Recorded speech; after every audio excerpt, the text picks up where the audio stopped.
online na tahan parang tanto chen nila siya may thila tu na hibiya ro pui tak main no dia ke po solution kalau di beta poka I kanin me to ka ti khom mai do ka ti khom mai I khang lai phanin I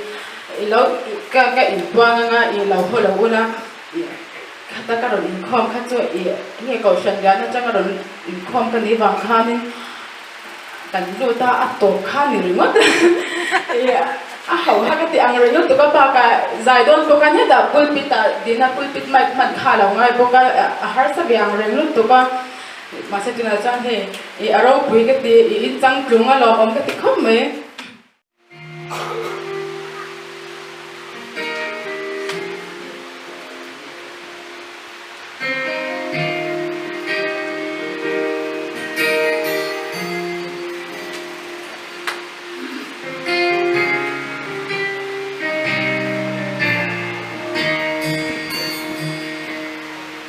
rồi buồn lắm tuôn rồi cả buổi chiều cả mà anh cũng hẹn tu một chung xin cả đôi cái nữa tâm mình hi chi mà sự lung chi nằm mãi lâu hiền chân rê cái này xì lâu mà sẽ tu này lòng cả rộn bắn nắng nghiêng kẽ lòng nắng chuông xì lâu mà ngày ngược chuông bùi trong mình phơi sakin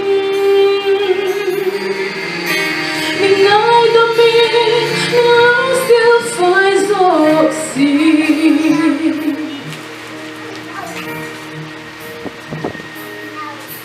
Còn có ai bao ngã thắng trời xin Nên là phiền rết ta câu hay đer chuyện anh không yên cái lá thiên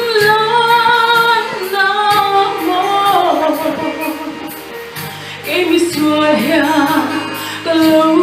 terjadi cincin ini kerompan oh tunah yang kerompan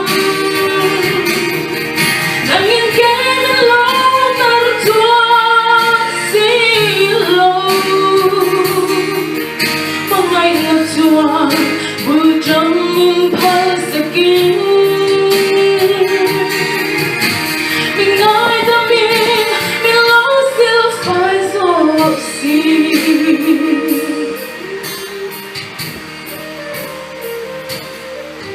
những phong ấy nó rô bùi giá kalau ta mà ngày nào cái này thì Temple masih ikut tak tua minta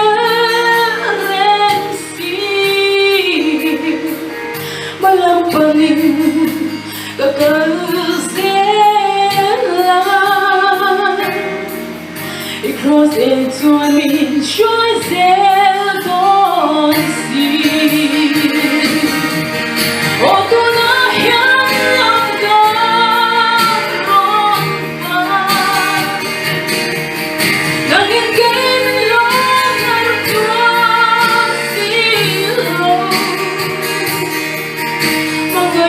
chuông bùi trong mình phơi sakin mình nói ta mình lâu still phải rồi gì oh tunah yang rộn bắn nangin kini lo terjual silau Hãy subscribe cho kênh Ghiền Mì Gõ để không bỏ lỡ